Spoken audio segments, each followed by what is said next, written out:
The Love Song of J. Alfred Prufrock by T.S. Eliot. Let us go then, you and I, when the evening is spread out against the sky, like a patient etherized upon a table. Let us go through certain half-deserted streets, the muttering retreats of restless nights in one-night cheap hotels, and sawdust restaurants with oyster-shells. Streets that follow like a tedious argument of insidious intent to lead you to an overwhelming question. Oh, do not ask, what is it? Let us go and make our visit. In the room the women come and go, talking of Michelangelo. The yellow fog that rubs its back upon the window panes, the yellow smoke that rubs its muzzle on the window panes, licked its tongue into the corners of the evening, lingered upon the pools that stand in drains, let fall upon its back the soot that falls from chimneys, slipped by the terrace, made a sudden leap, and seeing that it was a soft October night, curled once about the house and fell asleep. And indeed, there will be time, for the yellow smoke that slides along the street, rubbing its back upon the window panes, there will be time, to prepare a face to meet the faces that you meet. There will be time to murder and create, and time for all the works and days of hands that lift and drop a question on your plate. Time for you, and time for me, and time yet for 100 indecisions, and for 100 visions and revisions before the taking of a toast and tea.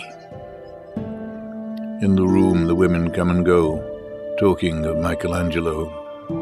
And indeed there will be time to wonder, do I dare, and do I care? Time to turn back and descend the stair, with a bald spot in the middle of my hair.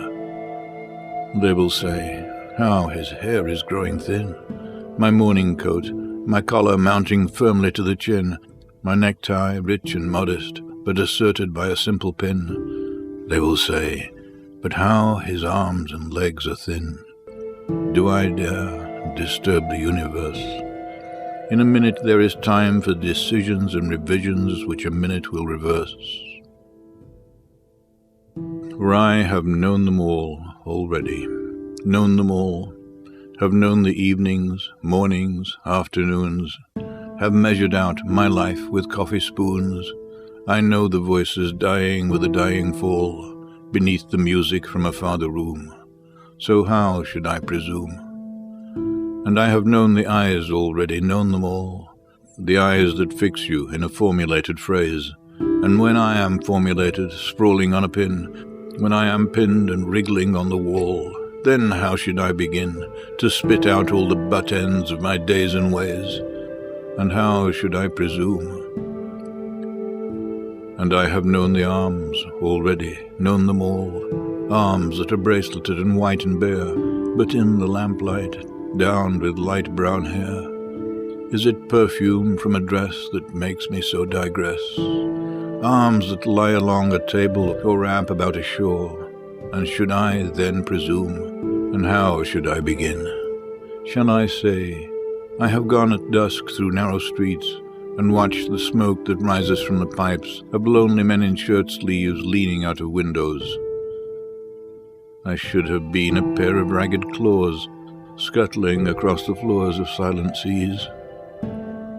On the afternoon, the evening sleeps so peacefully, smoothed by long fingers, asleep, tired, or it malingers, stretched on the floor here beside you and me. Should I, after tea and cakes and ices, have the strength to force the moment to its crisis? But though I have wept and fasted, wept and prayed, though I have seen my head, grown slightly bald, brought in upon a platter, I am no prophet, and here's no great matter. I have seen the moment of my greatness flicker, and I have seen the eternal footman hold my coat and snicker, and in short, I was afraid. And would it have been worth it, after all? After the cups, the marmalade, the tea, among the porcelain, among the talk of you and me, would it have been worthwhile to have bitten off the matter with a smile, to have squeezed the universe into a ball, to roll it towards some overwhelming question, to say, I am Lazarus, come from the dead, come back to tell you all, I shall tell you all. If one, settling a pillow by her head, should say, that is not what I meant at all, that is not it at all. And would it have been worth it, after all? Would it have been worthwhile? After the sunsets and the dooryards and the sprinkled streets, after the novels, after the teacups, after the skirts that trail along the floor, and this, and so much more. It is impossible to say just what I mean, but as if a magic lantern threw the nerves in patterns on a screen, would it have been worthwhile if one, settling a pillow or throwing off a shawl, and turning toward the window should say, that is not it at all, that is not what I meant at all? No, I am not Prince Hamlet, nor was meant to be. I'm an attendant lord, one that will do to swell a progress, start a scene or two, advise the prince, no doubt an easy tool, deferential, glad to be of use, politic, cautious and meticulous, full of high sentence but a bit obtuse, at times indeed almost ridiculous, almost at times the fool. I grow old, I grow old. I shall wear the bottoms of my trousers rolled. Shall I part my hair behind? Do I dare to eat a peach? I shall wear white flannel trousers and walk upon the beach. I have heard the mermaids singing, each to each.